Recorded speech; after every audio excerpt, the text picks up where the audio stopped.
The silk of my wedding dress whispered against my skin, cool and smooth like water. My fingers trembled as I adjusted the delicate veil, watching my reflection in the antique mirror.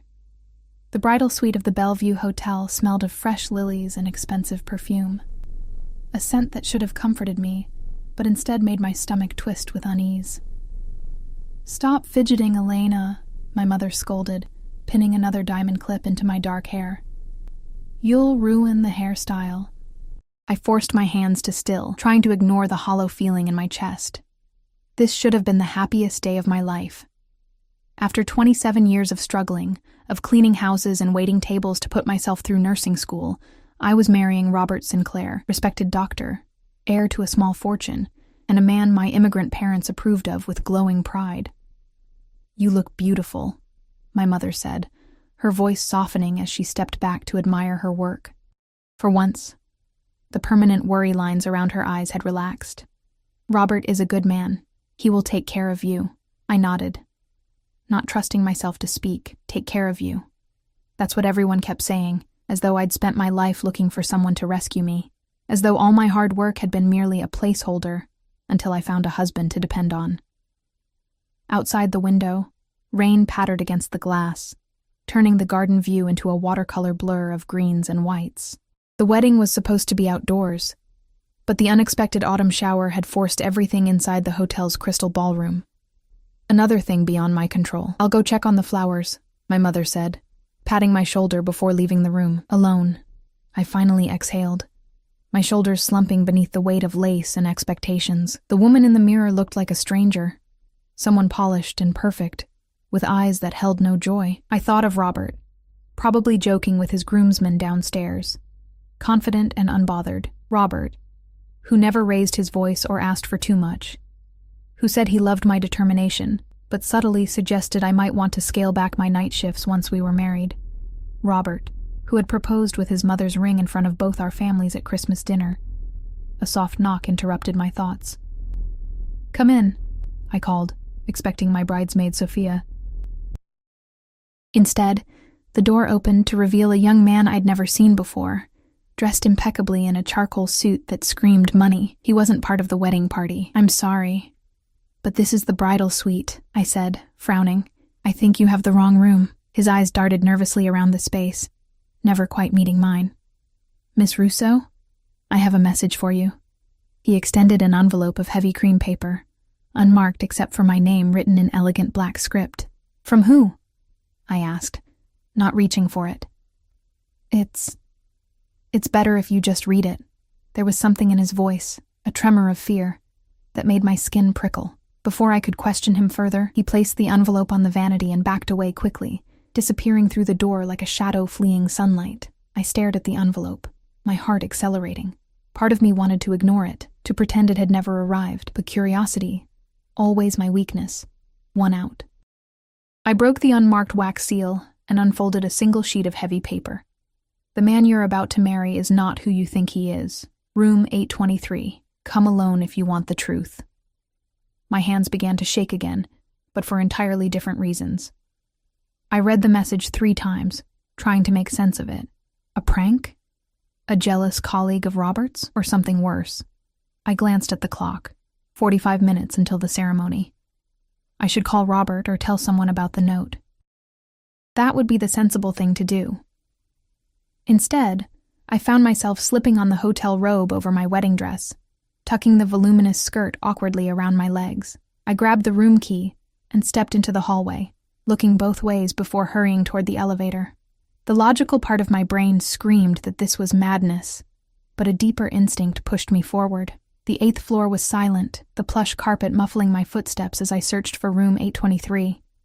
When I found it, I hesitated, my hand hovering over the door. Whatever waited on the other side would change everything. I felt it with certainty that defied explanation. Before I could knock, the door opened. Time seemed to slow as I took in the man standing before me. He was tall, easily 6'3", with broad shoulders encased in a tailored black suit that made Robert's designer wear look cheap by comparison. Dark hair, styled perfectly, framed features that seemed carved from stone, high cheekbones, a strong jaw dusted with subtle stubble, and lips pressed into a firm line, but it was his eyes that froze the breath in my lungs. Dark as midnight, watching me with an intensity that made me feel simultaneously seen and stripped bare. I knew him instantly, though we had never met. Everyone in Chicago knew Dante Salvatore. At least they knew the rumors. Legitimate businessman on paper, suspected head of the city's most dangerous crime family in reality. His name was whispered in news reports about disappeared witnesses and bloody feuds. His face occasionally glimpsed in society pages alongside politicians and industry titans who pretended not to know his true business. And now he was standing before me, on my wedding day, looking at me as though he had been waiting for this moment for a very long time. Behind him, I glimpsed a luxurious suite. On the coffee table lay what appeared to be photographs and documents, neatly arranged. A man stood by the window, clearly security, his jacket bulging slightly where a weapon would be holstered. "Miss Russo," Dante said, his voice deeper than I expected, smooth like aged whiskey. "Thank you for coming." I found my voice, though it emerged as barely more than a whisper. "How do you know my name?" Something flickered in his eyes. Amusement? "I make it my business to know many things." He stepped aside, gesturing into the room. "Please, come in. You're looking for answers, I believe." Every instinct screamed danger, yet I couldn't make myself turn away. "I'm getting married in 40 minutes. His expression didn't change, but something hardened in his gaze. "Are you certain about that?" Without waiting for my response, he turned and walked toward the arranged documents, expecting me to follow. The arrogance of it should have angered me. Instead, I found myself stepping over the threshold, the door closing behind me with a soft click that sounded unnervingly final. "Your fiancé," he said, picking up what appeared to be a photograph, "has been living a double life." He held out the picture, and after a moment's hesitation, I took it. It showed Robert outside an unfamiliar apartment building, his arm around a woman I'd never seen before. They were both laughing. "That was taken 3 days ago," Dante said quietly. "His nurse at the clinic. They've been involved for nearly a year." I stared at the image, feeling strangely numb. "This could be innocent," I said, though I didn't believe it myself. The way Robert was looking at her was never how he looked at me. "Perhaps," Dante conceded, though his tone suggested otherwise. He handed me another photograph, this one showing Robert entering a hotel, not this one, with the same woman. "This is from last night. Your rehearsal dinner ended at 9. He was with her by 11. The numbness began to crack, pain seeping through the fissures. "Why?" I whispered, not to Dante but to myself. "Why show me this? Why do you care?" He studied me for a long moment, his dark eyes unreadable. "Robert Sinclair borrowed money from people who work for me, a significant amount. He's been unable to repay it." I blinked in confusion. "That's impossible. His family has money." "Had money," Dante corrected. "They lost most of it years ago. The house, the cars, the lifestyle. It's all maintained through debt and appearances." My mind raced, pieces falling into place. Robert's insistence on a prenuptial agreement to protect my interests, his vague answers about finances, his reluctance to let me see the household accounts after we married. "He's marrying you for your potential inheritance," Dante continued, his voice matter of fact. "Your grandmother's property in Italy. The one she left to you, to be received upon your marriage." The shock must have shown on my face, because something that might have been sympathy flickered across Dante's features. "How could you possibly know about that?" I whispered. "It was a family secret. My grandmother's small but valuable vineyard property in Tuscany, left specifically to me with the stipulation that I would inherit upon marriage, a traditional condition from an old-fashioned woman. As I said, I make it my business to know things." He moved closer, his scent enveloping me, expensive cologne with notes of cedar and something darker, more primal. "Sinclair intended to sell it immediately to cover his debts. You would never have seen a cent." I backed away, suddenly aware of how vulnerable I was. Alone in a hotel room with a man who commanded violence with a whisper, dressed in nothing but my wedding gown and a hotel robe. "Why would you tell me this?" I demanded, finding strength in anger. "What do you get out of ruining my wedding day?" Something dangerous flashed in Dante's eyes. Perhaps I dislike seeing a woman like you deceived. His gaze traveled over me, not in the leering way I'd experienced from countless men, but with an appreciation that felt almost reverent. Or perhaps I simply want what's mine. And what's yours? I asked, my voice barely audible over the pounding of my heart. The corner of his mouth lifted in the ghost of a smile. Sinclair's debt. Your vineyard. And now... He moved closer again, until I could feel the heat radiating from his body. Possibly you. Before I could respond, a sharp knock came at the door. The security man moved with surprising speed, hand going to his weapon as he checked the peephole. It's Franco, he said to Dante, who nodded. The door opened to reveal another suit-clad man, his expression grave. They're looking for the bride, he reported. The ceremony starts in 15 minutes. Reality crashed back over me. Downstairs, 200 guests were being seated. My parents would be frantic. Robert, cheating, lying Robert, would be standing at the altar. I have to go, I said, suddenly desperate for air. Elena, Dante said, the first time he'd used my first name. The sound of it in his voice sent an involuntary shiver down my spine. If you walk down that aisle, you're making a mistake I cannot protect you from. Protect me? I laughed, the sound brittle. I don't even know you. You will, he replied, with such calm certainty that it seemed like an inescapable fate rather than a mere possibility. I backed toward the door, clutching the photographs. I need to think. He made no move to stop me, merely watching with those penetrating eyes. The truth can hurt, Elena, but lies will destroy you. Choose wisely. I fled into the hallway, heart pounding as I rushed back to my suite. Inside, chaos reigned. My mother, bridesmaids, and wedding planner all talking over each other in panic. Where have you been? My mother cried. Everyone is waiting. What happened to your hair? I looked in the mirror and saw a woman on the edge, veil askew, eyes wide with shock, clutching photographs that proved her fiancé was a liar and a cheat. I'm sorry, I said automatically. I needed air. As they fussed around me, repairing my appearance, I tried to think clearly. Could I still go through with this wedding, knowing what I knew? Could I stand before our families and friends and promise forever to a man who had been in another woman's bed just hours ago? It's time, the wedding planner announced, handing me my bouquet of white roses and lilies. I took a deep breath and stepped into the hallway. As I approached the elevator that would take me downstairs to my waiting future, I caught a glimpse of a tall figure at the end of the corridor, Dante Salvatore, watching silently, waiting to see which path I would choose. The elevator doors opened. I had to decide. I stood frozen between two futures.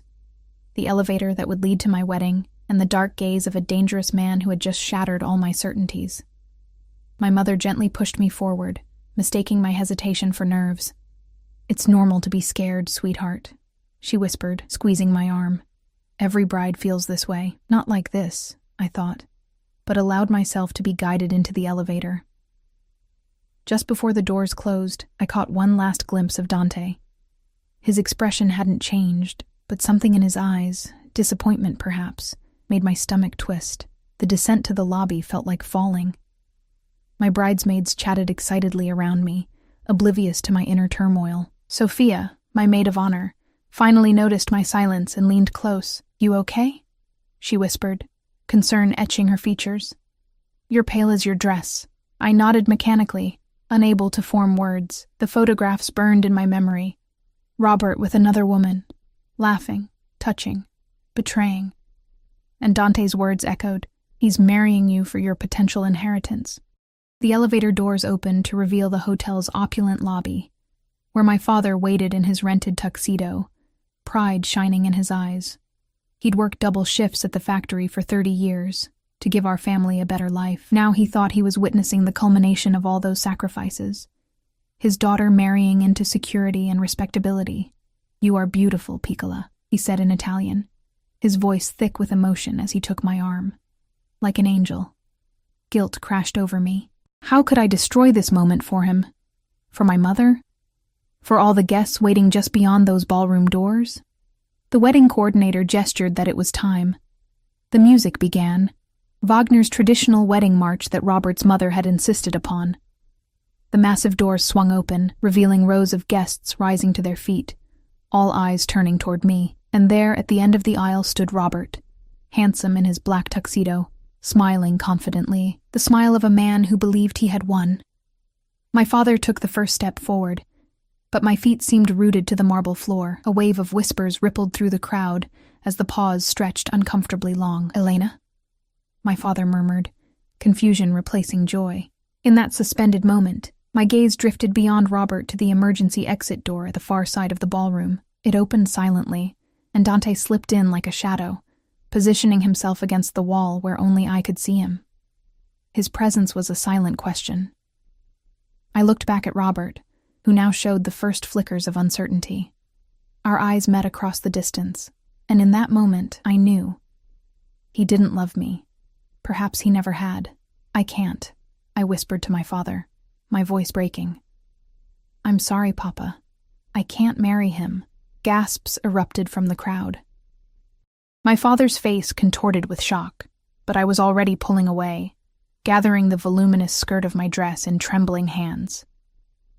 "Elena!" Robert called out, starting down the aisle toward me. "What are you doing?" I backed away, shaking my head. "You know what you did," I said, loud enough for the front rows to hear. "It's over, Robert." Before anyone could stop me, I turned and ran, not toward the lobby but to a side door I'd noticed during the rehearsal, one that led to the service corridors. Behind me, chaos erupted. I heard Robert calling my name, my mother's cry of distress, the rising murmur of scandalized guests. The service hallway was blessedly empty.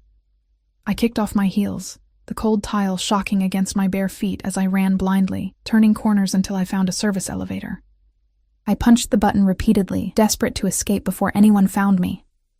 Just as the doors began to close, a hand shot through the gap. Large, masculine, wearing an expensive watch. The doors slid back open to reveal Dante, his expression unreadable as he stepped inside. My heart hammered against my ribs. "Are you following me?" "Yes." No apology. No explanation. Just simple truth. The elevator began to rise, taking us away from the disaster I'd left below. In the confined space, his presence seemed overwhelming. The subtle scent of his cologne, the quiet power that radiated from him, the heat of his body so close to mine. "Did you know I would run?" I asked, my voice steadier than I felt. He studied me for a long moment. "I hoped you would make the right choice." "For whom? You?" Anger flashed through my confusion. "You just destroyed my life to collect a debt." His jaw tightened almost imperceptibly. "I saved you from a marriage built on lies." The destruction was already there. I merely revealed it. Before I could respond, the elevator stopped on the 8th floor, the same floor as his suite. The doors opened, but neither of us moved. "You have a choice, Elena," Dante said quietly. "You can return downstairs and salvage what's left of your wedding. Sinclair will spin a story, cold feet perhaps, or a brief misunderstanding. People will talk, but eventually they'll forget. Or," I whispered, "or you can come with me." "With you," I repeated, incredulous. "A man I met 30 minutes ago, a criminal." Something dangerous flashed in his eyes.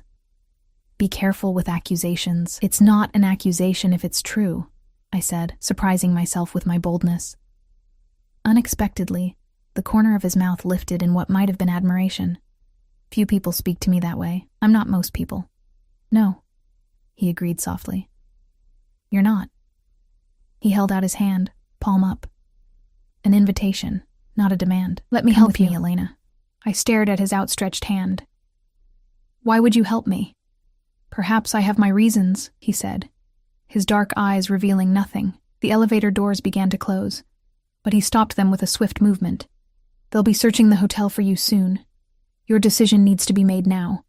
Behind us, I heard voices. Hotel staff, probably alerted to look for the runaway bride. Panic surged through me. I couldn't face them. Couldn't face Robert or my parents or the pitying stares of 200 guests. Before I could second-guess myself, I placed my hand in Dante's. His fingers closed around mine, warm and strong, and he led me quickly down the hallway. not toward his suite, but to another service exit. "My things," I protested weakly. "My clothes, my phone." "Can be replaced," he finished. "Nothing in that room is worth returning for." He pushed open the door to reveal a concrete stairwell. "This leads to the parking garage," he explained, shrugging off his suit jacket and placing it around my shoulders. The lining was silk, still warm from his body, and absurdly large on my frame. "You can't run through a hotel garage in a wedding dress without attracting attention." I gathered the voluminous skirt of my dress, trying to bundle it under his jacket. "This isn't going to work," I muttered, fighting with the layers of tulle and silk. Without warning, Dante crouched and swept one arm behind my knees, the other supporting my back, lifting me effortlessly against his chest. I gasped, automatically gripping his shoulders to steady myself. "This is faster," he said simply, and began descending the stairs, carrying me as though I weighed nothing. The solid strength of him was overwhelming, the firm muscles beneath his shirt, the steady rhythm of his breathing, the faint beat of his heart against my side. I'd never been held like this, never felt so simultaneously vulnerable and protected. "I can walk," I protested weakly. "Yes," he agreed, not slowing. But not quickly enough. We reached the bottom of the stairwell, where he set me carefully on my feet, but kept one arm around my waist, his jacket still draped around me. "Stay close," he murmured, his breath warm against my temple. "My car is near the exit." The parking garage was dimly lit and smelled of concrete and exhaust. Dante guided me swiftly between the rows of vehicles toward a sleek black car where a man in a dark suit stood waiting, another security detail I realized, like the one in Dante's suite. "Franco," Dante acknowledged with a nod. "Any problems?" "None, boss," the man replied, opening the rear door. "All clear." Dante helped me into the back seat, his hand firm but gentle at my lower back. The leather interior was soft and cool against my bare legs where my dress had ridden up.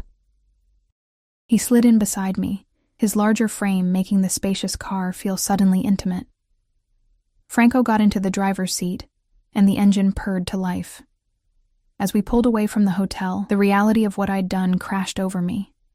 I'd left my fiancé at the altar, abandoned my parents, run away with a man who was, by all accounts, dangerous and powerful. "Where are we going?" I asked, unable to keep the tremor from my voice. "Somewhere safe," Dante replied. "Somewhere Sinclair won't think to look." The mention of Robert's name brought a fresh wave of pain and anger. "He was with another woman last night," I said, more to myself than to Dante. "The night before our wedding." Dante's hand covered mine where it rested on the seat between us. "Men like Sinclair believe they're entitled to take whatever they want without consequences. And you're different?" I asked, pulling my hand away. His eyes met mine, dark and intense. "I take what's mine, Elena. But I'm honest about it." The car moved smoothly through Chicago streets, away from the familiar neighborhoods of my life toward the wealthy Gold Coast area. We pulled into the private garage of a sleek high-rise that screamed old money and discretion. "You live here?" I asked as Franco opened my door. "One of my properties," Dante replied, guiding me toward a private elevator that required both a keycard and fingerprint recognition. Few people know about it. The elevator opened directly into a stunning penthouse apartment. Floor-to-ceiling windows offered a breathtaking view of Lake Michigan and the city skyline. The space was minimalist but luxurious. Leather, glass, and dark wood, with subtle art pieces that I suspected cost more than my annual salary. Two men in suits nodded respectfully as we entered, then discreetly disappeared into another room. I realized they were part of Dante's security team, always present, always watching. "You can clean up here," Dante said, leading me to what appeared to be a guest bathroom, all marble and chrome, bigger than my entire apartment. "There are clothes in the adjacent bedroom that should fit you." I blinked in confusion. "You keep women's clothes here?" Something like amusement flickered in his eyes. "I keep necessities for various situations. The housekeeper stocks basic items in multiple sizes." "Of course. A man like him would be prepared for any contingency." "Why am I here?" I asked suddenly, needing to understand. "Why did you show me those photographs?" What do you really want from me? Dante regarded me for a long moment, his expression unreadable. Get cleaned up, then we'll talk. He left me alone, closing the door quietly behind him. I stared at my reflection in the massive mirror, a stranger in a ruined wedding dress, makeup smudged, hair falling from its elaborate style. A woman who had just blown up her entire life based on the word of a man she didn't know. I unzipped my dress with shaking hands, letting it pool at my feet like a deflated dream. The shower was blissfully hot, washing away the hairspray and perfume and tears. I stood under the spray until my skin flushed pink, trying to gather my scattered thoughts. In the adjoining bedroom, I found neatly folded clothes on the bed, simple black leggings, a soft gray sweater, and underwear with tags still attached. Everything fit perfectly, as though chosen specifically for me. The thought was both comforting and unsettling. I found Dante in the main living area, standing by the windows with a glass of amber liquid in his hand. He'd removed his tie and unbuttoned his collar, revealing a glimpse of tanned skin at his throat. He turned as I approached, his eyes taking in my appearance with that same intense focus. "Better?" he asked, setting his glass down on a side table. "Physically, yes," I said cautiously. "Emotionally, I'm still trying to process how I ended up here." He gestured to the sleek leather sofa. "Sit, please." I perched on the edge, too tense to relax. Dante didn't sit beside me, instead choosing a chair opposite, giving me space I hadn't expected. "You asked why I intervened in your wedding," he began, his voice calm and measured. "The simple answer is that Robert Sinclair owes me a significant amount of money. When I learned he planned to acquire your inheritance through marriage and disappear, I decided to act." "So this is about money," I said flatly. "Partly," he acknowledged. "But there's more." He leaned forward, his dark eyes holding mine. "Sinclair has been involved in some questionable business dealings, using hospital resources for illegal purposes, selling prescription medications. Activities that could put innocent people, like you, in danger." My chest tightened. "I don't believe you," I said automatically, though uncertainty crept in. How well did I really know Robert? "You don't have to believe me," Dante replied with a shrug. "The evidence exists regardless. The police haven't connected him yet, but they will eventually. And you know this how?" A slight smile. "I have interests to protect. Information is valuable." I wrapped my arms around myself, suddenly cold despite the sweater. "So you're saying I was going to marry a criminal?" "You're still in shock," Dante observed. "It's understandable." "Stop analyzing me," I snapped, rising to my feet. The calm control he maintained was infuriating when my entire life had just imploded. "You don't know me. You don't know what I'm feeling." He stood as well, his height making me tilt my head back to meet his gaze. "I know more than you think, Elena Maria Russo. 27 years old, graduated top of your class from nursing school while working 2 jobs. Turned down a research position to take care of your mother after her surgery last year. Loyal to a fault, even to those who don't deserve it." My breath caught. "How?" "As I said, information is valuable." He moved closer, not touching me, but close enough that I could feel the heat radiating from his body. "You're extraordinary, Elena. Far too valuable to be wasted on a man like Sinclair. And you think you deserve me instead?" I challenged, refusing to back away despite the thundering of my heart. His expression darkened, something primal flashing in his eyes. "Deserve? No. But want? Yes." The raw honesty in his voice sent a shiver down my spine. Before I could respond, a sharp knock came at the door. Dante's posture changed instantly, tension coiling through his powerful frame as he stepped slightly in front of me, a protective gesture that seemed instinctive rather than calculated. One of his security men entered, his expression grave. "Boss, we have a situation. Sinclair's making a scene downstairs, claims his fiancée was kidnapped." Dante's jaw tightened. "How did he find this address?" "Unknown, sir. But he's threatening to call the police." "Let him," Dante said coldly. "I have nothing to hide." He turned to me, his expression softening fractionally.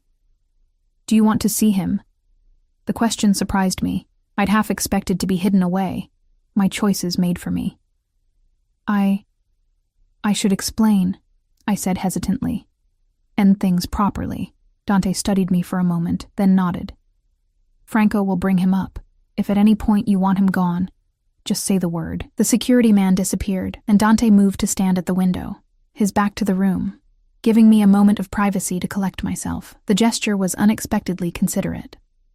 Minutes later, the elevator doors opened, and Robert stormed in, still in his wedding tuxedo, but with the tie loosened and hair disheveled.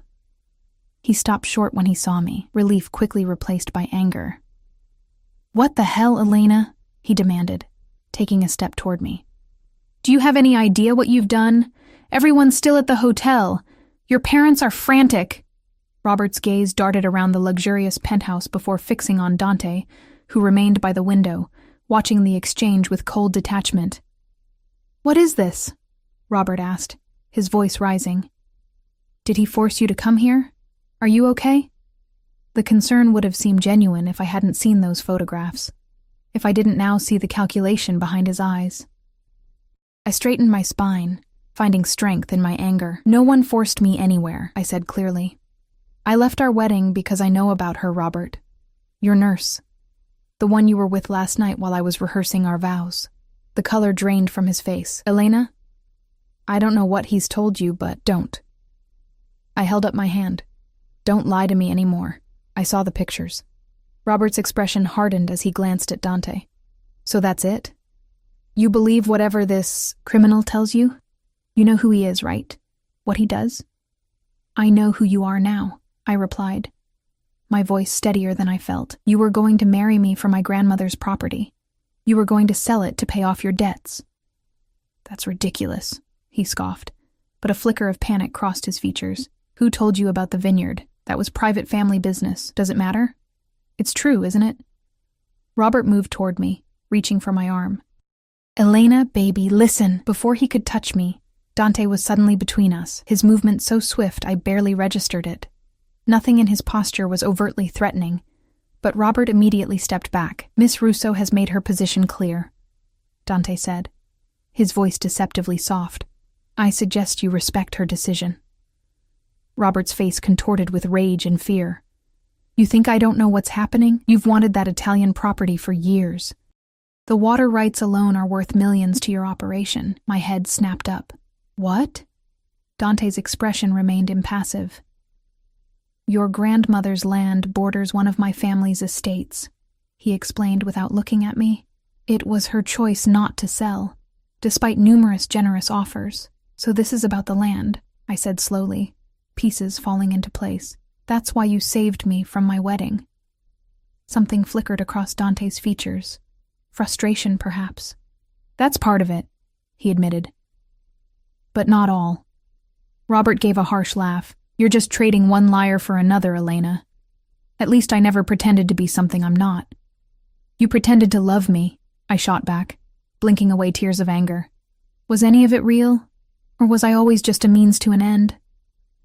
Guilt flashed briefly in Robert's eyes before he masked it. "We would have been good together. I could have made you happy, while sleeping with other women and spending my inheritance," I said bitterly. "What a dream."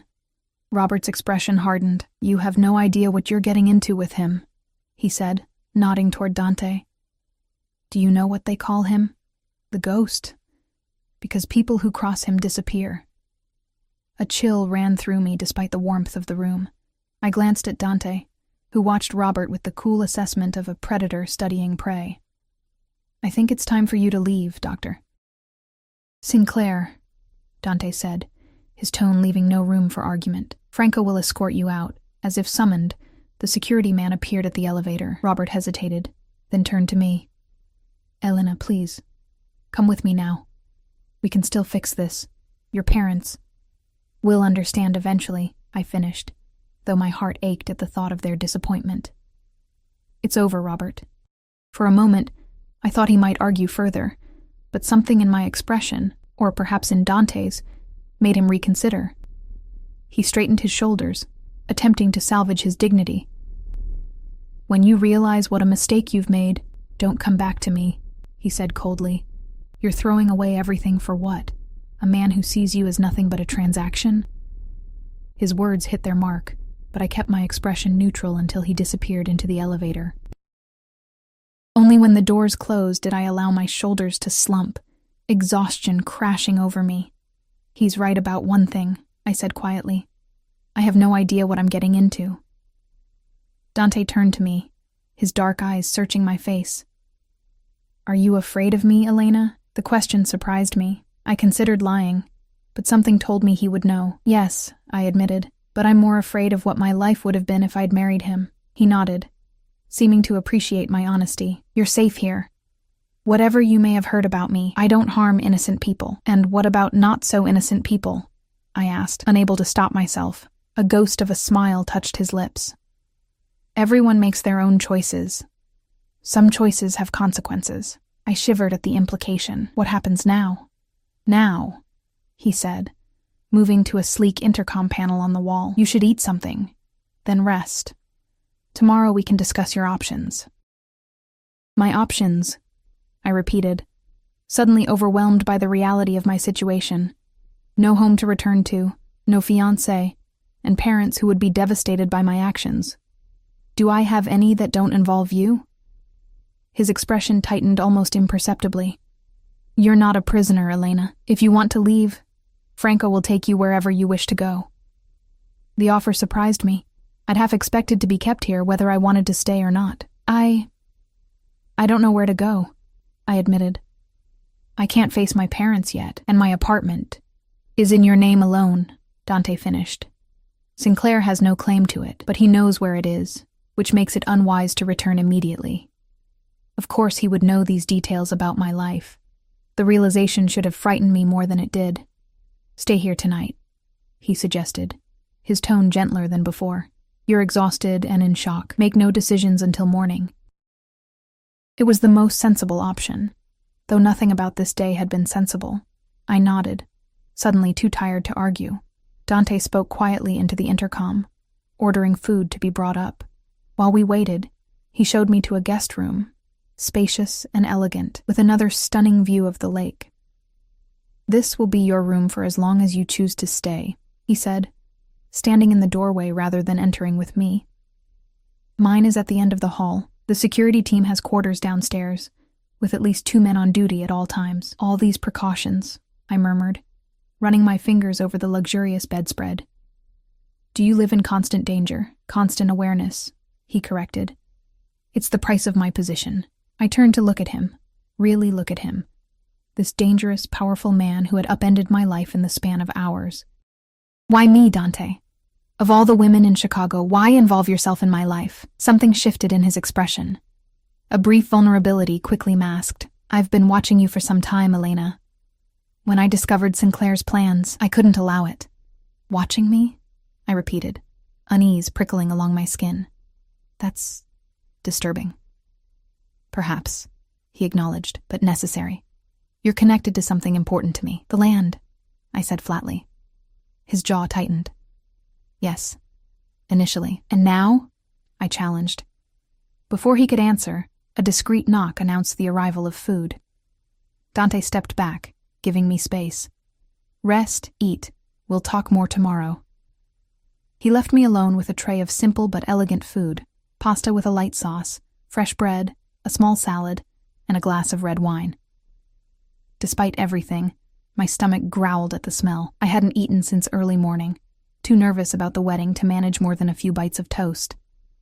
As I ate, I tried to make sense of the day's events. In less than 12 hours, I'd gone from bride to runaway to... what? Guest? Asset? Prisoner in a gilded cage? Dante claimed I was free to leave, but where would I go? After eating, I showered again, letting hot water wash away the last traces of my wedding day. The bathroom was stocked with expensive toiletries, shampoo that smelled of jasmine, lotion infused with subtle vanilla. In the closet, I found silk pajamas that fit perfectly, making me wonder again about Dante's preparation for contingencies. The bed was obscenely comfortable, the sheets softer than any I'd ever felt. Despite my churning thoughts, exhaustion pulled me under almost immediately. I dreamed of dark eyes watching me, of running through endless hotel corridors in a wedding dress that grew heavier with each step, of my grandmother's weathered hands pressing a key into my palm. whispering in Italian, "This is your legacy, little one. Guard it well." I woke to sunlight streaming through windows I'd forgotten to cover, and the disorienting sensation of unfamiliar surroundings. For a moment, I thought I was in the bridal suite, that my wedding day was just beginning. Then reality crashed over me. After using the bathroom, I found clean clothes laid out, jeans that fit perfectly, another soft sweater, and even undergarments in my size. The attention to detail was both impressive and unnerving. I followed the smell of coffee to the kitchen, where I found Dante seated at a glass-topped table, reading something on a tablet. He wore a simple black t-shirt that revealed powerful arms covered in intricate tattoos, art that told stories I couldn't yet read. His hair was slightly damp, as though he'd recently showered. He looked up as I entered, his dark eyes assessing me with that same intense focus. "Good morning," he said, setting the tablet aside. "Did you sleep?" "Better than I expected to," I admitted, hovering uncertainly in the doorway. He gestured to the chair opposite him. "Coffee?" I nodded, taking the seat cautiously. He poured from an elegant carafe, sliding the cup toward me along with cream and sugar. "Thank you," I said, wrapping my hands around the warm mug. "For everything, I suppose. Despite the unconventional circumstances." A slight smile touched his lips. "You're welcome." We sat in surprisingly comfortable silence as I sipped my coffee, gathering courage for the conversation ahead. Finally, I set down my cup. "I need to know exactly what you want from me," I said directly.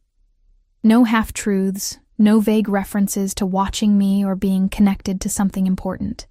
Just straight answers." Dante studied me for a long moment. "Direct. I appreciate that." He leaned back in his chair, his posture relaxed but still radiating quiet power. "Your grandmother's property borders land that has been in my family for generations. The water source that feeds both properties originates on her land." "And you want to buy it?" I concluded. "Yes," he acknowledged. "But your grandmother refused every offer while she was alive, and stipulated in her will that the property must remain in the family for at least 3 generations. I frowned. I didn't know that part. Few people do. It's buried in legal language that most wouldn't bother to decipher. His eyes held mine. Sinclair discovered it, though. He planned to challenge the will once you were married, claiming the provision was unreasonable. Could he have done that? Dante shrugged one powerful shoulder. With the right lawyer and judge, possibly. I couldn't take the risk. "So you intervened," I said slowly, "to protect your interest in the land." "Initially, yes," he admitted. "But when I began monitoring Sinclair, I discovered his other activities, and then I saw you." Something in his voice made my heart beat faster. "What do you mean you saw me?" Dante's eyes never left mine. "I had men watching Sinclair. They reported that his fiancée was unexpected. Not his typical type. Intelligent, hardworking, independent. I became curious." "So you had them watch me too," I said, unsure whether to be frightened or flattered. "Yes."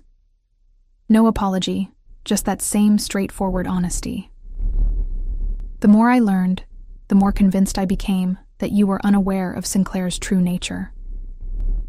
I took another sip of coffee, buying time to process this. "And what did you learn about me that was so fascinating?" A ghost of a smile touched his lips. "That you volunteer at the children's hospital on your days off, that you send money to your parents every month, though you can barely afford your own rent, that you stop to pet every stray cat in your neighborhood." Heat crept up my neck. The level of surveillance was disturbing, yet the details he'd chosen to remember were strangely personal, even intimate. "You make me sound like a saint," I said, uncomfortable with his assessment. "Far from it," he replied, that slight smile growing. "You have a temper. You've made your neighbors complain 3 times about your late-night singing. You once threw a drink in a man's face at Donovan's bar when he wouldn't take no for an answer." I couldn't help the surprised laugh that escaped me. "You really did your homework." Dante leaned forward, his expression suddenly serious. "When I realized what Sinclair intended, I had a choice. Let him marry you, then deal with him afterward, or intervene before you were legally bound to him. And you chose to intervene. Why not just warn me anonymously? Send the photos in the mail?" Would you have believed them without context? Or would you have dismissed them as a cruel prank? He had a point. I likely would have confronted Robert, who would have denied everything. Perhaps convinced me the photos were doctored. So, what happens now? I asked quietly. What do you want from me, Dante? He studied me for a long moment. I want you to be safe, to make decisions about your future with complete information. And yes, eventually, I hope we can come to an arrangement about the property. An arrangement, I repeated. You still want to buy it? I do, he acknowledged. But I'm prepared to wait until you've had time to understand its true value. In the meantime, you're welcome to stay here as my guest for as long as you need. As your guest, I said skeptically. With no expectations, something dangerous flashed in his eyes. I didn't say that. Heat pooled low in my belly at his tone. Then be clear about your expectations. Dante stood slowly, moving around the table until he stood beside me.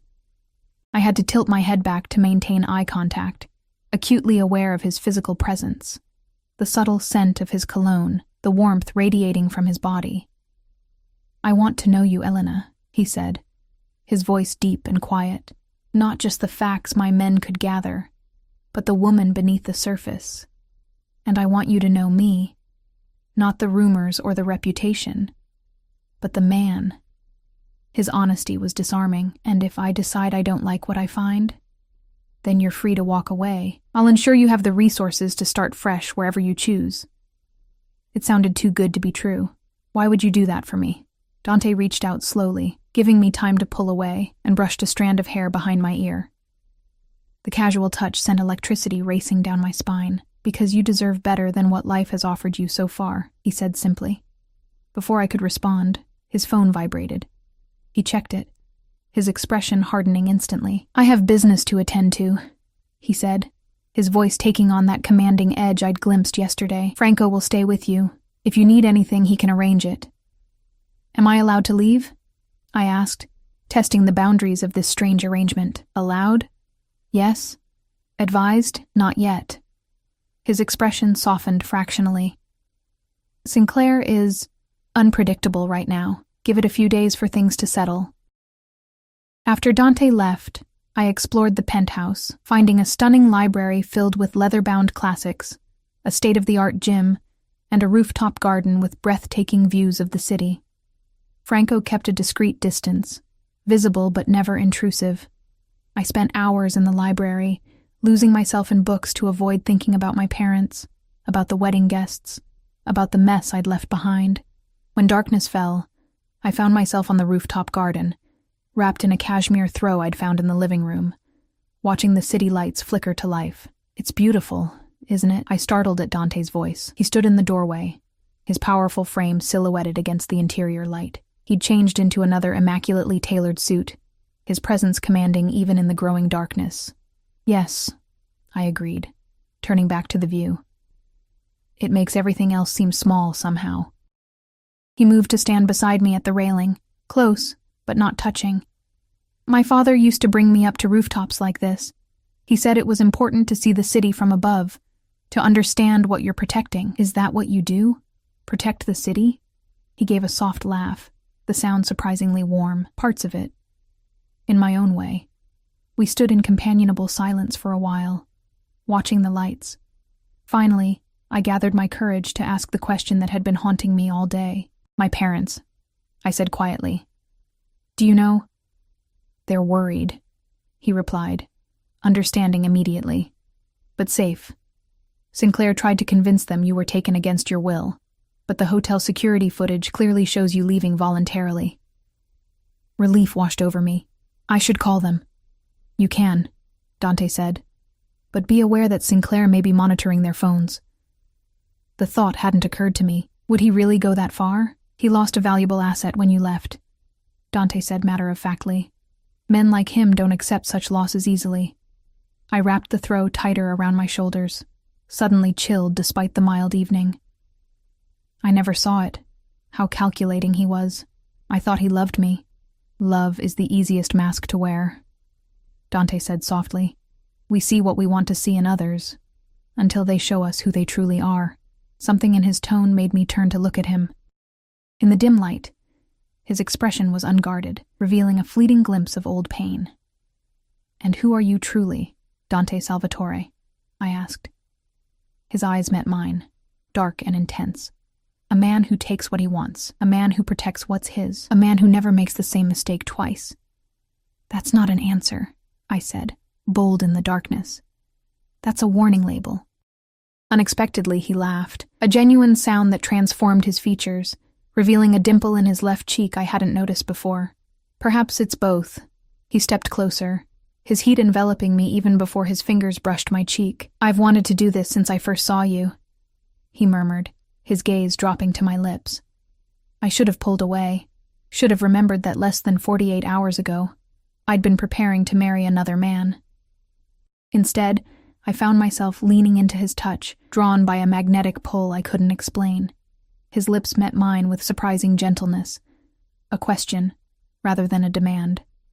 For a heartbeat, I remained frozen, overwhelmed by the intimacy of the moment. Then something sparked inside me, a hunger I'd never felt before, and I pressed closer, my hands finding the solid wall of his chest. Dante made a low sound in his throat, his arms circling my waist to pull me against him. What had started as gentle exploration quickly transformed into something deeper, more primal. His kiss was possessive yet giving, his experience evident in the way he coaxed responses I didn't know I was capable of. When we finally broke apart, both breathing heavily, I felt dizzy with want and confusion. "I shouldn't have done that," I whispered, though I made no move to step away from his embrace. "Regrets already?" he asked, his voice rougher than usual. "Not regret, just, it's too fast. Everything is happening too fast." His thumb traced the outline of my lower lip, his touch feather-light, yet sending sparks through my entire body. "We have time, cara mia. All the time you need." The endearment in Italian, so casually spoken, made my heart skip. My grandmother had called me that, my dear one. "I should go inside," I said reluctantly. "It's getting cold." Dante nodded, releasing me, but keeping a hand at the small of my back as he guided me toward the door. The gesture was protective, possessive in a way that should have bothered me, but instead made me feel oddly secure. Inside, a dinner had been laid out on the dining table, simple Italian food that reminded me of my grandmother's cooking. Dante held my chair, an old-world courtesy that seemed natural rather than affected. Over dinner, he surprised me by asking about my nursing career, showing genuine interest in my work at the hospital. I found myself relaxing, sharing stories about difficult patients and rewarding moments that I'd never told Robert, who had always subtly dismissed my work as less important than his. "You should call the hospital tomorrow," Dante suggested as we finished eating. "They'll be wondering where you are." The reminder of the life I'd left behind sobered me. What do I tell them? That I left my fiancé at the altar and ran off with... I trailed off, unsure how to define what Dante was to me. "The truth, to an extent," he said pragmatically. "That your engagement ended abruptly, and you needed time away. Your supervisor, Dr. Patel, correct? She'll understand." Again, his knowledge of my life was both impressive and unsettling. Yes, she would. She never liked Robert much anyway. A slight smile. "She's a good judge of character." After dinner, we moved to the living room, where Dante poured us each a glass of scotch. The liquor burned pleasantly down my throat, warming me from the inside out. "Tell me about the vineyard," I said, settling into the corner of the sofa. "My grandmother's property. I've never even seen it." Something like surprise flickered across Dante's face. "Never?" I shook my head. "She left Italy before I was born. I saw pictures, but we never had the money to visit." I took another sip of scotch. "What's it like?" Dante's expression softened as he gazed into his glass. "Beautiful. Set in the hills outside Florence, with vineyards that slope down to a small river. The main house is old, 16th century, I believe, with stone walls 3 feet thick. In summer, the air smells of grapes and cypress trees." He described it so vividly, I could almost see it, feel the warmth of Italian sunshine. "You speak as though you know it well. My family's estate borders it to the north. As a boy, I would sometimes cross the boundary to swim in your grandmother's river." It has the best swimming hole for miles around." A smile touched his lips. "She caught me once. Instead of scolding me, she gave me fresh bread and told me to be careful of the current." The image of a young Dante, wild and carefree, swimming in my grandmother's river, was oddly moving. She never mentioned meeting any of the Salvatores. "She wouldn't have," he said, something complicated passing across his features. "Our families have a difficult history." "What kind of history?" He hesitated, seeming to choose his words carefully. "Your grandmother's husband, your grandfather, and my grandfather were business rivals. Their competition became personal over the years." I sensed there was more to the story, but Dante's expression had closed off, making it clear he wouldn't elaborate further tonight. "Is that why she refused to sell to your family?" I asked instead. "Partly," he acknowledged. "But I think it was more than that. The land had been in her family for generations. Some things can't be valued in money alone." His understanding surprised me. I'd expected a businessman's perspective, focused solely on financial worth. "Yet you still want to buy it," I pointed out. His dark eyes met mine over the rim of his glass. "What I want, Elena, is for that land to be properly cared for, its legacy preserved. Whether that happens through purchase or other arrangements is negotiable." "Other arrangements," I repeated, raising an eyebrow. "That sounds suspiciously vague." A slow smile spread across his face, transforming his features from intimidating to devastatingly handsome. "I'm open to creative solutions." The way he said it, with that intense gaze never leaving mine, made it clear he wasn't just talking about the property anymore. Heat bloomed in my cheeks, and I took another sip of scotch to hide my reaction. "It's getting late," I said finally, setting down my empty glass. "I should get some rest." Dante nodded, rising smoothly to his feet. "Of course." He walked me to the hallway leading to my room, keeping a respectful distance. At my door, I turned to face him, suddenly uncertain. The memory of our kiss lingered between us, electric and unresolved. "Thank you," I said softly. "For dinner. For telling me about the vineyard." "Sleep well, Elena," he replied, his voice a low rumble that seemed to vibrate through me.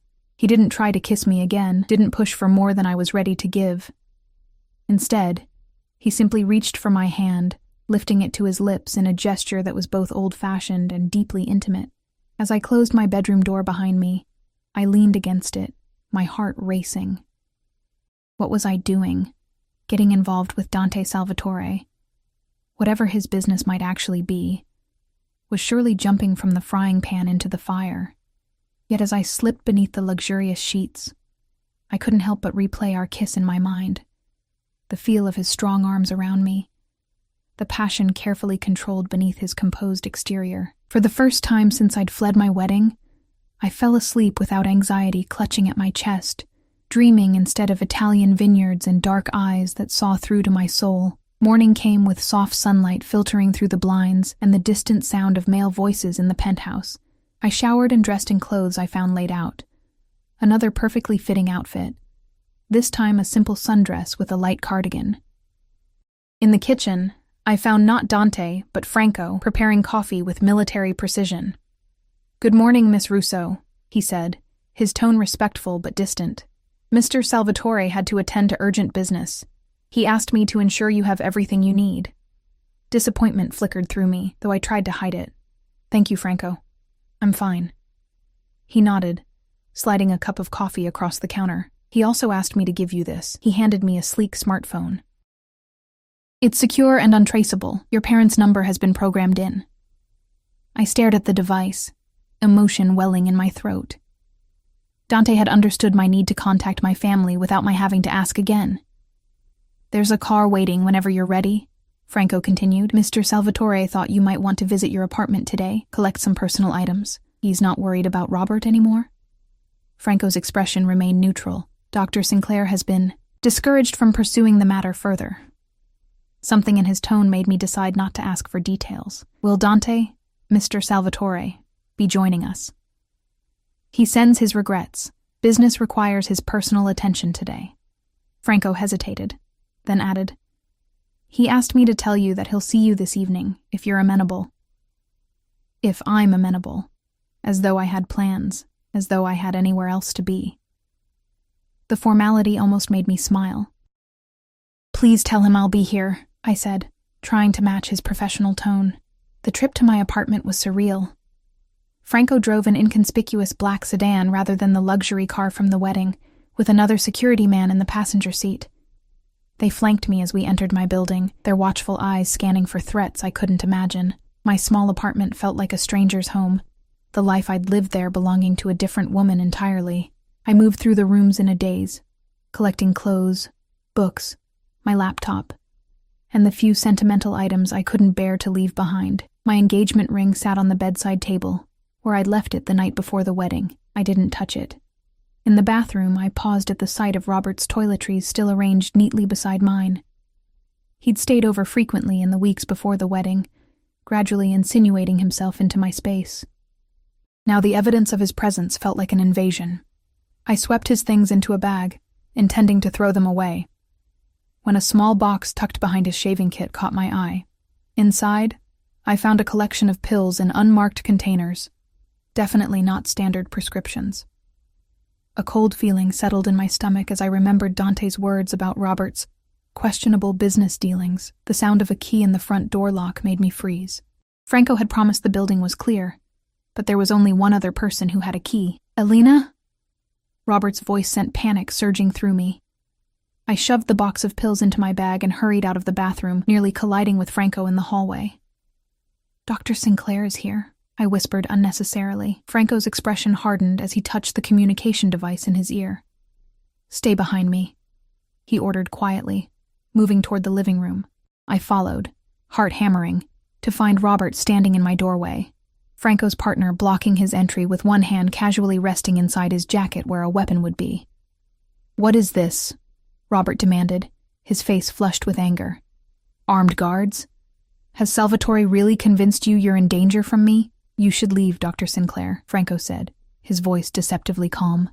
Miss Russo doesn't wish to speak with you. This is ridiculous, Robert sputtered, his gaze finding mine over Franco's shoulder. Elena, we need to talk. Alone. Whatever he's told you about me. Is it true?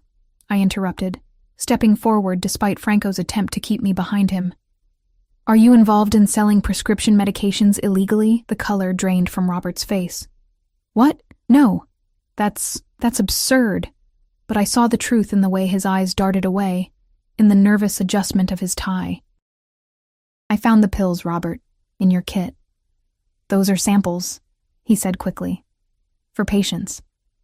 Without labels, without documentation? I shook my head, disappointment and disgust washing over me. Just go. I have nothing to say to you. You don't understand, he said, desperation creeping into his voice.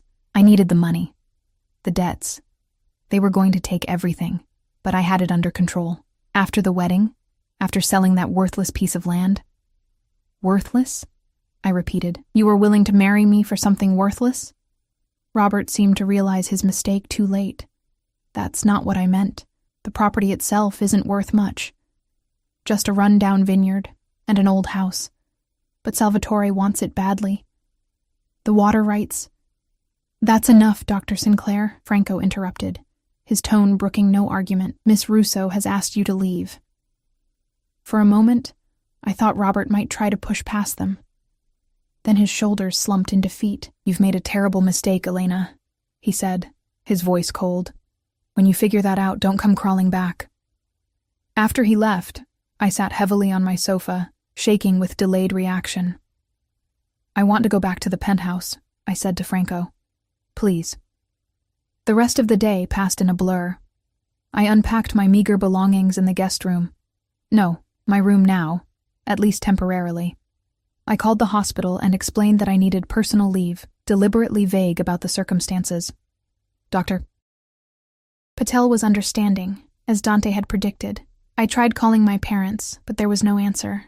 I left a message, assuring them I was safe and would explain everything soon. As evening approached, I grew increasingly restless, checking the time, listening for the elevator. When it finally arrived, just after 8, I found myself smoothing my hair and straightening the sundress I'd worn all day. Dante stepped into the penthouse like a force of nature, his presence immediately filling the space.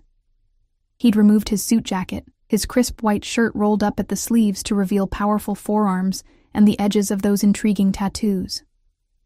He looked tired, but alert, his dark eyes finding mine immediately. "Elena," he said, my name like a caress in his deep voice. "Franco told me what happened at your apartment. Are you all right?" The genuine concern in his tone loosened something in my chest. "Yes." It was unpleasant but clarifying. "Clarifying?" he repeated, moving closer. I nodded. "I found illegal pills in Robert's things. He admitted he's in serious debt. Everything you told me was true." Dante's expression remained neutral, but I caught a flicker of satisfaction in his eyes. "I'm sorry it happened that way. Are you?" I challenged. "You don't seem like a man who minds being proven right." A slight smile curved his lips. "I would have preferred to spare you the confrontation." He studied me for a moment. "Have you eaten?" I shook my head, suddenly realizing I'd skipped lunch entirely. "Come," he said, extending his hand. I brought dinner. He led me to the rooftop garden, where a table had been set with flickering candles, fine china, and covered dishes. The city sparkled below us, and soft music played from hidden speakers. It was romantic, undeniably so, and my heart fluttered treacherously. "You planned this," I said, as he held my chair. "I did," he acknowledged, taking the seat across from me. "Is that a problem?" I considered the question honestly. "I'm not sure. 3 days ago I was supposed to marry another man. And yet here you are," he said softly, uncovering the dishes to reveal an array of Italian delicacies. "Here I am," I agreed, still trying to understand why. Dante poured wine into crystal glasses. "Why you left Sinclair, or why you're here with me. Both, I suppose." He handed me a glass, his fingers brushing mine deliberately. "Sometimes we make choices without fully understanding our motivations. The heart knows what it wants before the mind catches up. Is that what happened with you?" I asked boldly. "Your heart decided it wanted me before your mind knew why." Something darkened in his gaze. "My mind always knows why, Elena." "But yes, perhaps my interest in you evolved beyond what I initially anticipated." We ate in companionable silence for a while, the food exquisite, the wine warming me from within. Finally, I gathered my courage to ask the question that had been haunting me. "What happens if I don't sell you the vineyard?"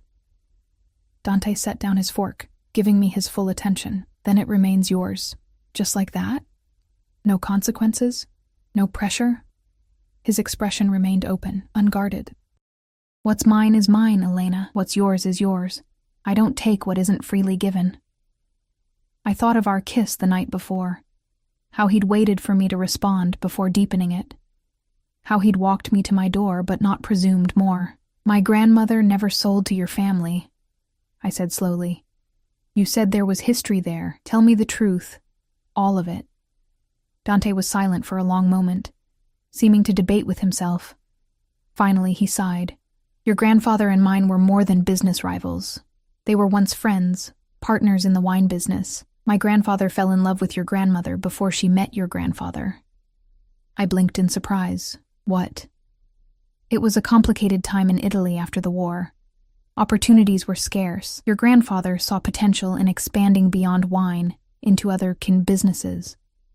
My grandfather disagreed with the direction. They separated their interests, but both wanted the water rights to the river between their properties, so it was a business dispute," I said, relieved it wasn't something darker. Something flashed in Dante's eyes. "It became more than that when your grandfather hired men to sabotage my family's harvest. A fire was set. My grandfather's younger brother died in that fire." My breath caught. "That's terrible, but surely my grandfather wouldn't—" "There was no proof," Dante interrupted, his voice carefully controlled. "But everyone knew. The feud continued for decades. Your grandmother inherited the property when your grandfather died. She never sold to us out of loyalty to him, though I believe she knew the truth." "And now you think I'll sell to you?" I asked, trying to process this complicated history. "Because of a decades-old feud I knew nothing about?" "No," he said simply. "I think you'll make your own decision. based on what you believe is right. His honesty disarmed me. Why tell me this now? Because you asked for the truth, he replied, and because I want whatever develops between us to be built on honesty, not manipulation. Between us. The implication hung in the air between us, charged with possibility. I should see it, I said suddenly.